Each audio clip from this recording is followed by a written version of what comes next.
So hey my friends, welcome. So देखिए, ये याद अभी की आंसर बुकलेट है जिससे हम आंसर राइटिंग प्रैक्टिस सीख रहे हैं, मतलब किस तरीके से आंसर लिखा जाता है यूपीएससी के लिए, वो भी सीख रहे हैं। आपको समझ में आ रहा होगा कि किस तरीके से इंट्रोडक्शन लिखा जाता है, बॉडी पे क्या जोर देना है, क्वेश्चन में किस तरीके से चीज़ें पूछी जा रही है और किसे हैंडल करना है, कौन सी चीज़ पर अटैक करना है और कौन सी चीज़ को ज़्यादा कम लिखना है, वो सारी चीज़ें हम इसमें सीख रहे हैं। और दूसरी बात, इंग्लिश भी सीख रहे हैं। अगर आपके पास भी वक्त है, मतलब वैसे तो पढ़ाई में वक्त डालते हैं और कभी कभी ऐसा लगता है कि पढ़ना नहीं, तो उस वक्त आप इस सारे वीडियो को देख सकते हैं, शेयर करें अपने दोस्तों के साथ, लाइक भी कर सकते हैं अगर वीडियो पसंद आए तो, सब्सक्राइब भी कर सकते हैं अगर आपको वीडियो चाहे फ्यूचर में। तो चलिए क्वेश्चन शुरू करते हैं। हार्नेसिंग स्मार्ट एग्रीकल्चर, ओके, तो ये हमारा कीवर्ड हो गया हमारा भी। Smart agriculture can potentially be a game changer for farm productivity in India. Okay, potential यानी अच्छे तौर पर, मतलब जिसका हम ज़्यादा से ज़्यादा इस्तेमाल कर सके, उसमें ताकत है, ऐसी सक्षमता है कि वो हमें कुछ प्रोडक्ट दे सकता है, मतलब कुछ बेनिफिट दे सकता है। तो हार्नेसिंग यानी किसी चीज़ का इस्तेमाल करना, जैसे एनर्जी प्रोड्यूस करने के लिए कुछ करते हैं ना, वो वाली चीज़, मतलब किसी का इस्तेमाल करते हुए कुछ करना। तो इस्तेमाल करते हुए किसका यूज करते हुए smart agriculture can potential B a game changer. तो ये हमारे लिए गेम, खेल को पूरा बदल देने वाला हो सकता है फॉर्म के लिए, मतलब जो खेत होते हैं उनके लिए। फॉर्म प्रोडक्ट यानी मतलब आप किसान में खेत में जो फसल लगा रहे हैं, हम ज़्यादा से ज़्यादा पैदावार, उसका प्रोडक्शन ज़्यादा से ज़्यादा बढ़ा सकते हैं, वो इसलिए गेम चेंजर हो सकता है उस चीज़ में, स्मार्ट एग्रीकल्चर इंडिया में। तो हमें क्या करना है, डिस्कस करना है। तो देखते हैं किस तरीके से इस आंसर को हैंडल किया गया है। सो देखिए, agriculture sector contributes 15% to the GDP and employs 40% of the population, thus becoming an important sector.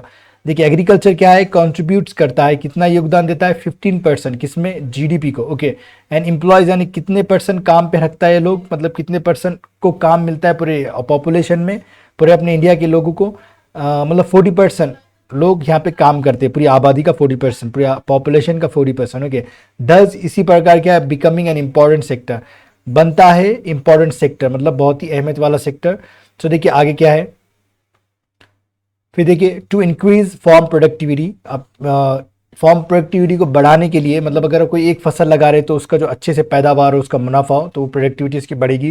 जैसे आप पढ़ते हो 1 घंटा और आपको बहुत सारे क्वेश्चन याद करते हो, उसके जवाब भी याद करते हो, आप प्रोडक्टिव है आपके पढ़ने में। ओके, उस तरीके से smart agriculture is often thought of as the solution because. Okay, तो अब स्मार्ट एग्रीकल्चर क्या है, इसे अक्सर सोचा जाता है ओके सॉल्यूशन के तौर पे, बिकॉज ओके मतलब प्रोडक्टिविटी बढ़ाने के लिए स्मार्ट एग्रीकल्चर को ज़्यादा से ज़्यादा समझा जाता है, मतलब सोचा जाता है कि भाई इसका इस्तेमाल करेंगे तो हमारी प्रोडक्टिविटी भी बढ़ेगी। तो देखिए क्यों, with in smart agriculture use of technology is essential. Okay, अब अगर स्मार्ट टेक्नोलॉजी, देखिए नाम से ही है स्मार्ट टेक्नोलॉजी, जैसे स्मार्टफोन होता है वैसे स्मार्ट एग्रीकल्चर है, तो उसमें टेक्नोलॉजी तो मस्ट है, एसेंशियल है, वो इस टेक्नोलॉजी का तो इस्तेमाल होगा।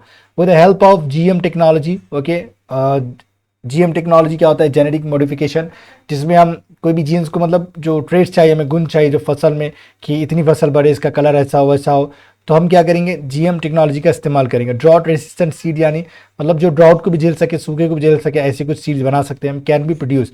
तो ऐसे सीड्स हम, और से जीएम टेक्नोलॉजी का इस्तेमाल करते हुए ऐसे सारी चीज़ें हम क्या करते हैं, इस्तेमाल कर सकते हैं स्मार्ट टेक्नोलॉजी में। ओके, पहले तो with the help of GM technology drought resistant seed can be produce. तो ये जीएम टेक्नोलॉजी का इस्तेमाल करते हुए हम क्या कर सकते हैं, ड्रॉट रेसिस्टेंट सीड को पैदा कर सकते हैं, बना सकते हैं। Nano sensors okay can be place to predict rainfall pattern और test fertility of soil and its requirement. तो देखिए, नैनो सेंसर जो बारीक सी चीज़ होती है वो क्या कर सकते हैं, हम प्लेस कर सकते हैं, प्लेस यानी लगा सकते हैं, क्या करने के लिए, रेनफॉल प्रिडिक्ट करने के लिए, मतलब रेनफॉल कब आएगा, कितना आएगा, या फिर उसका पैटर्न कैसा होगा, कितनी बरसात होगी, वो सारी चीज़ें देखने के लिए हम नैनो सेंसर्स लगा सकते हैं। और test fertility of soil. Okay, fertility यानी उस सॉइल कितनी उपजाऊ है, मतलब कितना उससे प्रोडक्शन हम कर सकते हैं फसलों का वगैरह, एंड इट्स रिक्वायरमेंट, और उसको कितना रिक्वायर होगा, ये सारी चीज़ें। तो यहाँ पे स्मार्ट एग्रीकल्चर के यहाँ पे गुणगान गाए जा रहे हैं, किस तरीके से वो फायदा दे सकते हैं हमें। Nano capsules can be used efficiently plant seeds in soil.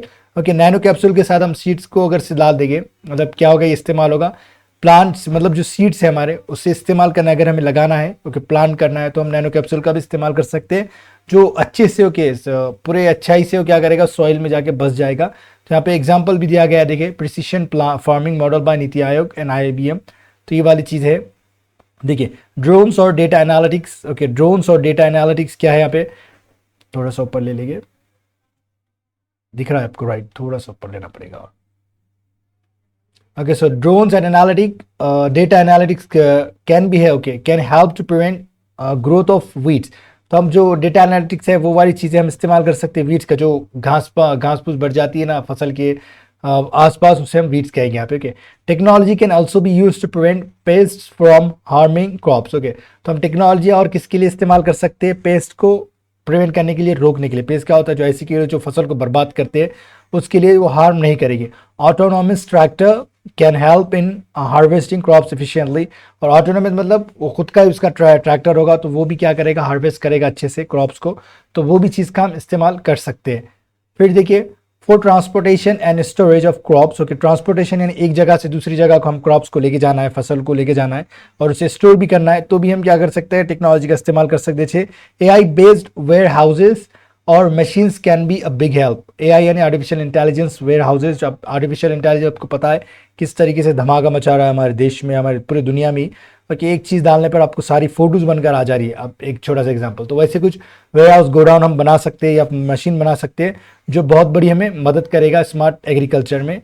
Okay, however smart agriculture also has a limitation. देखिए, पहले क्या है, उसके बेनिफिट्स बताए गए हैं, हमने इससे पहले भी आंसर में देखा था। और दूसरा क्या, फिर क्या बताया? उसके डिसएडवांटेजेस बताए गए, उसके नुकसान बताए गए। ओके, तो यहाँ पे लिमिटेशन क्या है इसके?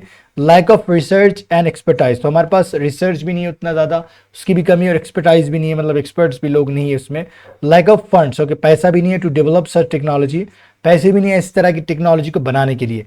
ओके, फिर उसके बाद देखिए आगे, lack of training and awareness among farmers to use such techniques. Okay, हमारे पास कैसा होता है? एक माइंडसेट होता है कि भाई जो पुरानी चीज़ें, जो ट्रेडिशनल वे से हम चलते आ रहे हैं, बस वही इस्तेमाल करेंगे, नई चीज़ को हम एक्सेप्ट नहीं करते।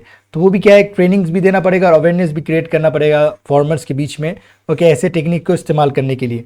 तो ये सारे इसके नुकसान आते हैं। ओके, फिर देयरफॉर, इसीलिए क्या है? It is important to address.